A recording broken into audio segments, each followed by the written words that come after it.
தமிழ்ல science fiction அப்படிங்கிற ஒரு ஜர்னர் இருக்கா அப்படின்னு நெறைய பேர் இன்னைய தேதி வரைக்கும் ஆச்சரியப்படுவாங்கங்க.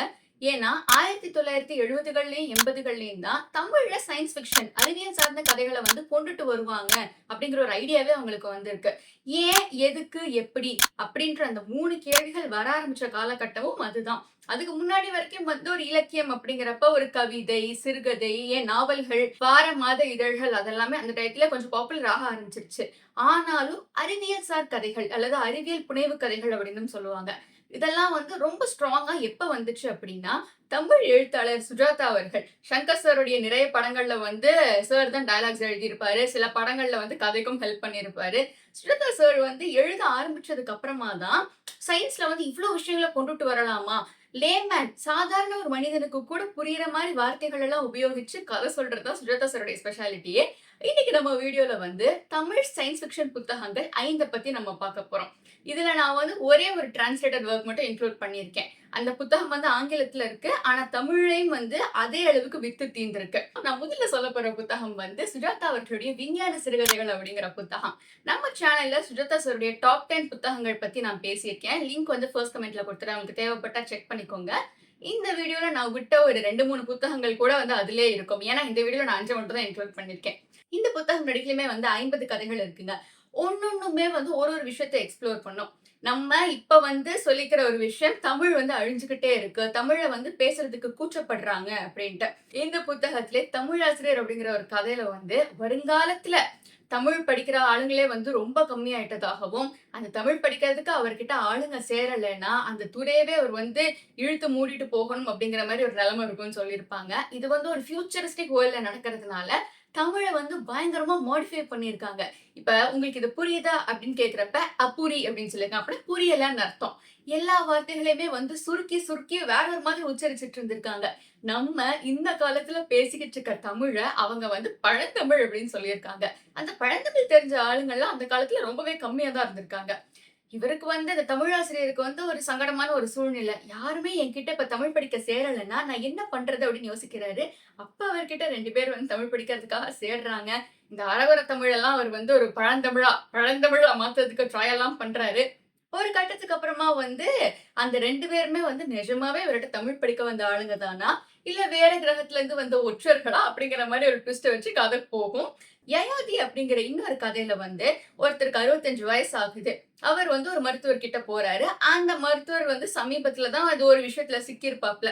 அவருடைய ஸ்பெஷாலிட்டி என்னன்னா, வயச குறைக்கிறது. யாராச்சும் அவர்ட்ட வந்து கம்ப்ளைண்ட் சொல்லிட்டு வர்றாங்கன்னா, இப்ப இந்த உதாரணமா இந்த கதையிலே வந்து அவர் கேட்பாரு. எந்த வயசுல நீங்க வாழ்க்கையில சந்தோஷமா இருந்தீங்க? ஒரு 65 வயசுக்காரர்ட்ட கேட்கிற கேள்வி. அவரும் யோசிக்கிறாரு. 8 வயசுல காய்ச்சல் வந்தது. 12 வயசுல அம்மை போட்டது.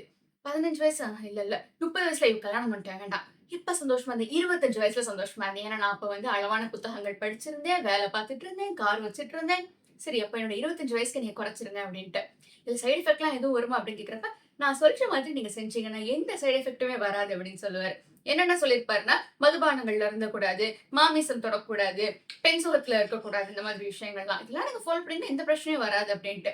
2 நாளைக்கு 1 டோசேஜ் அப்படிங்கிற மாரி எழுதி குடுத்திருப்பாப்ல. அடுத்த நாள் காலையில இந்த வந்துட்டு போன 65 வயசுக்காரருடைய கீழ் வீட்டுக்காரங்க வந்து வருவாங்க. நைட்டு முழுக்க அந்த ஆள் ஒரு வினோதமா அலறிக்கிட்டே இருந்தாருங்க. என்ன அலறாரு அப்படின்னு யோசிச்சா கொஞ்ச நேரத்துல சத்தமே இல்ல. சரி காலையில கேட்டுப்போன்னு நினைச்சா, இப்ப வீட்டுக்குள்ள போய் பார்க்கிறப்ப, ஒரு குழந்தை உட்கார்ந்திருக்குங்க. என்னது குழந்தையா? போய் பார்த்தா அவர் வந்து 2 நாளைக்கு ஒருக்கா சாப்பிட வேண்டிய டோஸ ஒரே நாள்ல 2 டோஸ் எடுத்துருவாரு. அதனால அவர் 25 வயசுக்கு போகல. அவர் வந்து ஒரு 11 மாச கைக்குழந்தையா போயிட்டாரு. So what if happens if science cos wrong அப்படிங்கிற மாரி விஷயங்கள் சொல்றதெல்லாம் இது. ஏன்னா, இதெல்லாம் வந்து கம்மி பண்ண முடியுமா? இந்த காலத்துல ஒருத்தவங்கள வந்து யங்கா காட்டுறதுக்காக எல்லாமே பண்ணலாம். ஆப்வியஸ்லி காஸ்மெட்டிக் ட்ரீட்மெண்ட்ஸ் இருக்கு. ஸ்கின் ட்ரீட்மெண்ட்ஸ் எல்லாம் பண்ணிக்கலாம். அவங்க வயச விட கிட்டத்தட்ட ஒரு 7, 8 வயசு யங்கா தாராளமா காட்டலாம். ஆனா நிஜ வாழ்க்கையில உங்களுக்கு வயச கம்மி பண்ணணும் அப்படிங்கிற மாரி விஷயம்லாம் நம்ம யோசிக்க மட்டும் தான் செஞ்சிருப்போம். நம்மளுடைய அந்த சில விஷயங்கள் வந்து they are the worst thinkings நம்மளுடைய இது. இந்த பூமி அழிஞ்சு போச்சுன்னா, இந்த நிக்கிற இடம் வந்து 2ஆ பொளந்து போச்சுன்னா, அதெல்லாம் வந்து எல்லாருமே யோசிக்கக்கூடிய விஷயங்கள் சில சமயத்துல. பட் அது நல்ல திங்கிங்கா அப்படின்னு கேட்டா கிடையாது. ஆனா, அதுல நிஜமாவே நடந்ததுன்னா எப்படி இருக்குன்னு சொல்ற புத்தகம் தான் இது. இன்னொரு கதையில வந்து அந்த தாய்மை அப்படிங்கிற விஷயமே வந்து இல்லாம போயிருக்கு ஒரு பாயிண்ட்டுக்கு அப்புறம். அரசாங்கம் வந்து அந்த குழந்தை பெத்துக்கிறது எல்லாத்தையுமே வந்து இது பண்ணியிருக்காங்க. ஏன்னா வந்து ஒரு இடத்துல வந்து இப்ப 1000 பேர் இருப்பாங்கன்னு வச்சுப்போமே ஒரு தேசத்துல. எவ்வளவு ட்ரை பண்ணாலும், என்ன ஸ்ட்ரகிள் பண்ணாலும், 600 பேர் மட்டும் தான் அங்க நிம்மதியா வாழ முடியுது. மிச்சம் 400 பேர் நிம்மதியா வாழவே முடியல.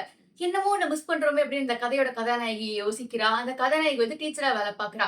ஸ்க்ரீன்ல பார்க்குறப்ப வந்து குழந்தைங்களுக்கெல்லாம் இத்தன காலம் நீங்க படிக்கணும். ஒரு 8 நிமிஷம் நீங்க படிக்கணும்னா 1 நிமிஷம் பிரேக். இவங்க வந்து பாடம் நடத்த ஆரம்பிக்கிறப்பவே ஒரு ரெட் லைட் அடிச்சா அவங்களுக்கு டவுட்ன்னு அர்த்தம். அவங்க கேட்கலாம் என்ன டவுட்டுன்ட்டு. அந்த கதையிலேயே வந்து அந்த பாடம் நடத்துது இல்லைங்களா? அந்த பாடத்திலேயே வந்து ஒரு ஆணும், பெண்ணும் வந்து இணைவாங்க. என்னது இணைவாங்களா? அது ஆணும், பெண்ணும் எதுக்கு இணையறாங்க? அப்படின்னு கேள்வி கேட்பாங்க. முன்னொரு காலத்துல ஒரு தேசம் இருந்திருக்கு. தேசமா அப்படின்னா, தேசம் அப்படிங்கிறது வந்து பல ஸ்டேட்ஸ் வந்து உள்ள பிரியப்பட்டிருக்கும். அதெல்லாம் சேர்த்து தான் ஒரு தேசம். அதெல்லாம் எதுக்கு சேர்க்கணும்? பிரியப்பட்டிருக்கும்னா எப்படி? மண்ணு வச்சு, அளவு வச்சு பிரிச்சிருப்பாங்க. அப்படிலாம் குழந்தைங்க கேட்கும். இந்த பொண்ணு வந்து ஒரு பாயிண்ட்ல மேபி தாய்மை அடையாம இருக்கிறது தான் நம்ம குறையும் அப்படின்னு சொல்லி யோசிக்கும். இந்த பொண்ணு வந்து சரி நம்ம இன்னைக்கு ஈவினிங் வெளிய போலாம் அப்படின்னு சொல்லி ஒருத்தர் கேட்க வருவாரு. அவர் வந்து ராக்கெட் கார் வச்சிருப்பாரு. ஏன்னா அந்த காலத்துல எல்லாருமே ராக்கெட் கார் தான் வச்சிருப்பாங்க. அவர் வந்து சரின்னு கூப்பிடுவாரு. அவர் வந்து ஒரு மாரி அந்த பொண்ண பிரெயின் வாஷ் பண்ணுவாரு. கடைசில வந்து சரி நான் வந்து நீ தாய் ஆயிடு நம்ம பார்த்துக்கலாம் அப்படின்லாம் சொல்லுவாரு. கடைசில இந்த பொண்ணுக்கு வந்து கையில ஒரு லெட்டர் கிடைக்கும். அந்த பையனுக்கு வந்து இதுவரைக்கும் அந்த பையன் 8 பெண்கள வந்து கர்ப்பமாக்கியிருக்காப்ல. இன்னும் ஒரு பெண்ண மட்டும் கர்ப்பமாக்கிட்ட நீ அப்படின்னா, நான் செவ்வாய் கிரகத்துக்கு வந்து நீ போயிட்டு வரதுக்கான ஒரு ஃப்ரீ ட்ரிப்பு. சோ இந்த பொண்ணுக்கு வந்து அது ரியல் எமோஷன்ஸ். அந்த ரியல் எமோஷன்ஸ ப்ராசஸ் பண்ணிக்கிட்டு இருக்கப்பவே இப்படி ஒரு ஷாக்கான விஷயம் தெரிய வருது. இந்த மாதிரியான சினாரியோஸ்ல எப்படி எப்படிலாம் மக்கள் ரியாக்ட் பண்றாங்கன்னு சொல்ற ஒரு புத்தகம் தான் இது. இந்த புத்தகம் வந்து Amazonல இருக்கு. புக் ஃபேர்ல இந்த புத்தகத்த நான் பார்த்தேன். ஆக்சுவலி விஞ்ஞான சிறுகதைகள் நம்மளுடைய புக் ஃபேர் வீடியோஸ் நீங்க பார்த்திருந்தீங்கன்னா, நான் அதிலேயே கவர் பண்ணியிருப்பேன். சுரதசருடைய கதைகள் அப்படின்னு சொல்லிட்டு. சில சிறுகதைகள் வந்து அவருடைய மொத்த கலெக்ஷன் இருக்கும் இல்லைங்களா? சிறுகதை கலெக்ஷன். அதிலேயே 1, 2 வந்து இன்க்ளூட் பண்ணியிருப்பாங்க. 2வது நான் சொல்லப்போற புத்தகம் வந்து உலக புகழ்பெற்ற ஹெச்.ஜி. வெல்ஸ் அவர்கள் எழுதின டைம் மிஷன் அப்படிங்கிற புத்தகம். இந்த புத்தகம் தமிழ்லயும் வந்திருக்கு. இந்த புத்தகத்துல தான் அந்த டைம் டிராவல் பண்றதுக்கு ஒரு மிஷன் அப்படிங்கிற விஷயத்துக்கான டெர்மினாலஜியை கொண்டுட்டு வந்திருக்காங்க. டைம் மிஷன் அதாவது குறிப்பிட்ட காலத்துக்கு அது முன்னாடியோ பின்னாடியோ டிராவல் பண்ணி போயிட்டு வர முடியும் அப்படிங்கிறதுக்கு ஒரு வாகனத்தை வந்து உண்டு பண்ணிருக்காங்க. அந்த வாகனத்துக்கு என்ன பேர் வைக்கிறது அப்படிங்கிறது டைம் மிஷின். அந்த வார்த்தை தான் வந்து இன்னைக்கு வந்து சர்வசாதாரணமா முக்காவாசியான இடங்கள்ல புழக்கத்துல இருக்கு. டைம் மிஷின் அப்படின்னா தெரியாத ஆளுங்க வந்து ரொம்பவே கம்மி தான் இந்த காலத்துல. இந்த கதையில வந்து ஒரு நரேட்டர் வந்து ஒருத்தர் இருப்பாரு. அவர் வந்து ஒரு விக்டோரியன் இங்கிலீஷ் மேன் வீட்டுக்கு போயிருப்பாப்ல. அவர் வீட்ல அவர் தான் இந்த டைம் மிஷின் வந்து உருவாக்கி வச்சிருப்பாரு. இந்த மாதிரி இத்தன காலம் வந்து முன்னாடி போறேன் அப்படின்னு சொல்லிட்டு அவர் அந்த மிஷின்ல வந்து ஏறி போவாரு. கிட்டத்தட்ட 8,02,701 வருடங்கள் முன்னாடி அவர் போவாரு. அப்ப வந்து உலகம் கம்ப்ளீட்லி வேற மாதிரி இருக்கும். இந்த பூமியே வந்து அழிஞ்சிட்ட மாதிரியும், எல்லாமே வந்து எல்லாருமே பிளான்ட் பேஸ்ட் டயட் தான் சாப்பிடுறாங்க. மனுஷங்க மாதிரி இல்ல. ஏதோ சின்ன சின்ன உருவங்களா அங்கேயும் இங்கேயுமா சுத்திக்கிட்டு இருக்குது. அவங்களுக்குள்ளே வந்து ஒரு 2 விதமான பிரிவுகள் இருக்கு. இவர் போறாரு, போய் அவங்க கிட்ட பேசுறாரு. ஒரு சின்ன பிரச்சனையில வந்து இவருடைய டைம் மிஷின் வந்து திருட்டு போயிருது. இவர் அங்க மாட்டிக்கிறாரு. கடைசில அங்கருந்து வெளிய வந்தாரா? இல்லையா? அப்படிங்கிறது தான் கதை. இந்த பூமியில வந்து ஒரு காலத்துல மனிதர்கள்லாம் வாழ்ந்தாங்க. அவங்கலாம் வந்து எதுவுமே பண்ண முடியாம அவங்க இறந்துட்டாங்க அப்படிங்கிறத சொல்ற மாரியான ஒரு புத்தகம் இது. ஏன்னா, அந்த பூமியில வந்து அப்படியெல்லாம் கூட நடக்குமா? அப்படின்னு சொல்லி நம்ம சில விஷயங்கள் யோசிப்போம்ல. எல்லாமே நடந்திருக்கு அப்படின்னு சொல்ற மாரி புத்தகம் இது. இதுல வந்து ஒரு பாயிண்ட்ல அந்த உலகத்துல இருக்கிற கடைசியான உயிரினங்கள்லாம் எப்படி அழிஞ்சு போய்க்கிட்டு இருக்கு அப்படிங்கிறதையும் காட்டியிருப்பாங்க. இவர் வந்து ஒரு ஒரு டிராவல் பண்ணிட்டு இருக்கப்ப, கடைசில இருக்கிற அந்த ஜீவன்கள்லாம் எப்படி தங்களோட கடைசி மூச்ச விடுது அப்படிங்கிற வரைக்கும் இவர் பார்த்திருப்பாரு. பட்டர்ஃப்ளைஸ், நண்டு இதெல்லாமே அவர் பார்ப்பாரு. நான் 3வதா சொல்லப்போற புத்தகம் வந்து ஒரு சீக்வலுங்க. 2 பாகங்களா வந்த ஒரு புத்தகம். இந்த புத்தகம் வந்து இந்த எந்திரன் படத்துல வந்து ரஜினி சார் கையில ஒரு 2 நாய் வச்சிருப்பாரு இல்லைங்களா? அரிமா அரிமா பாட்டுல வச்சிருப்பாரு. அந்த 2 நாய் வந்து எதுலருந்து இன்ஸ்பயர் ஆயி எடுத்திருப்பாங்கன்னா, இந்த புத்தகத்துல வர்ற ஒரு ரோபோ டாக். அது பேரு வந்து ஜீனோ. அதுலருந்து தான் இன்ஸ்பயர் ஆயி எடுத்திருப்பாங்க. சரி இதுல வந்து முதல் புத்தகத்தோட பேர் வந்து என் இனிய இயந்திரா அப்படிங்கிறது. 1980ல எழுதப்பட்ட இந்த புத்தகம் 2021 அப்படிங்கிற ஒரு ஃபியூச்சர்ல செட் பண்ணப்பட்டிருக்கும். கதைக்களம் 2021ல நடக்குது. அப்ப வந்து வயசானவங்க எல்லாருமே வந்து ஒரு குறிப்பிட்ட வயசுக்கு மேல அவங்கள வந்து கொன்னுடுறாங்க. மனிதர்கள் எல்லாருக்குமே வந்து பேர் கிடையாது. ஒரு சோசியல் செக்யூரிட்டி நம்பர் அப்படிங்கிறது தான் இருக்கு. ஒரு வீட்ல வந்து இத்தனை பேர் தான் இருக்கணும் அப்படின்னு சொல்லி ஸ்ட்ரிக்ட் ரூல்ஸ் இருக்கு. மனிதர்கள் எல்லாருமே வந்து ஜீவா அப்படிங்கிற ஒரு டிக்டேட்டர், ஒரு சர்வாதிகாரிக்கு கீழ வாழ்ந்துட்டு இருப்பாங்க. ஒரு வினோதமான உலகமா இருக்கும் அதுவே. மக்கள் வந்தா தங்களுடைய கருத்த சொல்ல முடியாது. ஏன் அவங்க குழந்தை பெத்துக்கணும் அப்படின்னா கூட கவர்மெண்ட்ட வந்து பெர்மிஷன் கேட்டு, அதுக்காக கொஞ்சம் காலம் காத்திருந்து அப்படிதான் குழந்தைய பெத்துக்கிற மாரி இருக்கும். நிலா சிபி அப்படிங்கிற கப்பலுக்கு வந்து அப்பதான் வந்து ஒரு ஆண் குழந்தைய பெத்துக்கிறதுக்கான ஒரு பெர்மிஷன் கிடைச்சிருக்கு. அந்த சமயத்துல அவங்க வீட்டுக்கு 2 பேர் வர்றாங்க. ரவி அப்படிங்கிறவரும், அவருடைய பெட் டாக் ரோபோட்டிக் நாயான ஜீனோ அப்படிங்கிற நாயும். எப்படி ஒரே வீட்ல வந்து இத்தன பேருக்கு ஸ்பேஸ் அலோகேட் ஆயிருக்கும். ஒரு வீடுனா 2 பேர் தான் இருக்கணும் அப்படின்னு சொல்லி யோசிக்கிறாங்க. அப்ப வந்து சிபி சரி நான் போய் கவர்மெண்ட் என்னன்னு கேட்டேன் அப்படின்னு சொல்லிட்டு போறாரு. போன சிபி போனவர் தான் திரும்பி வரவே இல்ல. ஐயோ! என் புருஷன காணோமே அப்படின்னு சொல்லிட்டு அந்த பொண்ணு அவருடைய சோசியல் செக்யூரிட்டி நம்பர போட்டு பார்க்கிறப்போ, இவருடைய நம்பர் எக்ஸிஸ்டே ஆகாது. யாருமே நம்ப மாட்டாங்க. சிபி அப்படிங்கிற ஒருத்தர் இருந்திருக்காருன்ட்டே. ஐய்யயோ! இப்ப என்ன பண்றது அப்படிங்கிறப்ப, சரி நம்ம போய் தேடலாம், ஏதாச்சும் பண்ணலாம் அப்படின்னு சொல்லி, இவங்க வந்து யோசிச்சு ஒரு முடிவெடுப்பாங்க. இவங்க அந்த இடத்துக்கு போறாங்க. அதுக்கப்புறம் என்ன நடக்குது அப்படிங்கிறது தான் இதோடைய கதை. இதோடைய முதல் பாகம் வந்து அவ்ளோ தரமா இருக்கும். சென்னையில இப்போ ரொம்ப இலகுவா இயங்கிக்கிட்டு இருக்க அந்த மெட்ரோ ட்ரெயின பத்தி அந்த காலத்திலேயே சுஜாதா சார் சொல்லியிருப்பாரு. சுஜாதா சார் இன்னொரு ஃபன்னியான விஷயமும் சொல்லியிருப்பாருங்க. வருங்காலத்துல வந்து வொர்க் ஃப்ரம் ஹோம் அப்படிங்கிற ஒரு ஆப்ஷன் இருக்கும். எப்ப 1980லயே சொல்லியிருப்பாரு. 4 நெடுக்க நீங்க வீட்லயே இருந்து வேலை பார்க்கலாம். நீங்க வந்து ஃபார்மலா ட்ரெஸ் பண்ணணும்னு அவசியம் இல்ல. என்ன ட்ரெஸ் வேணாலும் போட்டுக்கலாம். ஷார்ட்ஸ் போட்டுக்கலாம். ஜாலியா இருக்கலாம். வீட்ல படுத்துட்டே கூட வேலை பார்க்கலாம். என்ன ஒரே ஒரு சிக்கல்னா, உங்களுடைய வாழ்க்கை துணை முகத்த நீங்க பார்த்துக்கிட்டே இருக்க மாரி இருக்கும். 24 மணி நேரமும் அப்படின்னு சொல்லியிருப்பாரு. ஸோ அந்த அளவுக்கு வந்து ஒரு அட்வான்ஸ்ட் திங்கிங்கா அந்த டயத்துல இருந்திருக்கு. இந்த புத்தகம் வந்து ஆக்சுவலி தூர்தர்ஷன்ல வந்து ஒரு டிவி சீரியலாவும் இந்த புத்தகத்த எடுத்திருக்காங்க. இதுல நல்ல சயின்டிஃபிக் டெர்ம்ஸ் இன்க்ளூட் பண்ணியிருப்பாங்க. அண்டர்லைங்கா சொல்லப்பட்ட ஒரு விஷயம், ஒரு சர்வாதிகார ஆட்சியில மக்கள்லாம் எப்படி வாழறாங்க? இந்த புத்தகத்துல இந்த சர்வாதிகார ஆட்சிய வந்து தூக்கி எறியறதுக்கான எந்த ஒரு முனைப்பும் காட்ட மாட்டாங்க. இதுக்கு ஒரு சீக்வல் இருந்திருக்கு.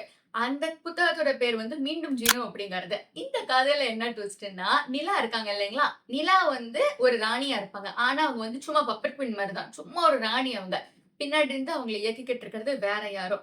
இந்த எந்திரன் படத்துல வந்து சிட்டி சொந்தமா யோசிக்க ஆரம்பிச்சுச்சு அப்படின்னா, ஒரு செட் ஆஃப் பிரச்சனைகள் வரும் இல்லைங்களா?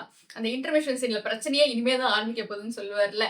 ஏன்னா, ஒரு ரோபோட்டிக் டாக் அப்படிங்கிறப்ப இது இவ்ளோ விஷயங்கள் செய்யுதே. அதுக்கு லைட்டா எமோஷன்ஸ ஃபீட் பண்ணா என்ன அப்படின்னு சொல்லி அப்பயே யோசிச்சிருக்காங்க. ஆனா, அந்த எமோஷன்ஸ ஃபீட் பண்றது வந்து கரெக்ட்டா முடியுதா? தப்பா முடியுதான்றது தான் வந்து ஒரு மாரி ஒரு ட்விஸ்டியான எண்டிங்.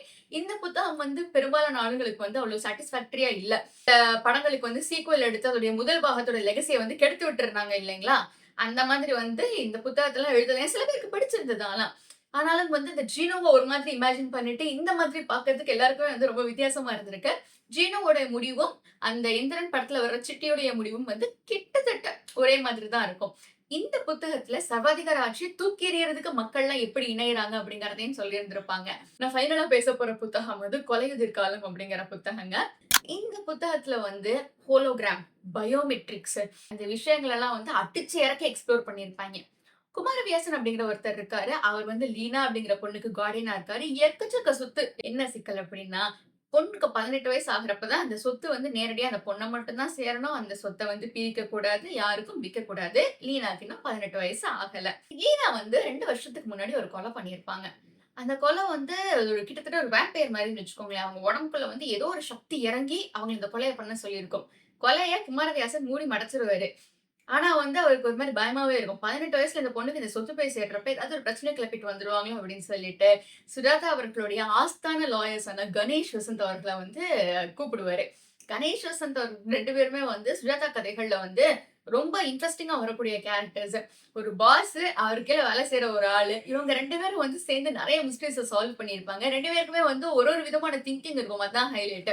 ஒரே மாதிரி 2 பேரும் யோசிக்க மாட்டாங்க.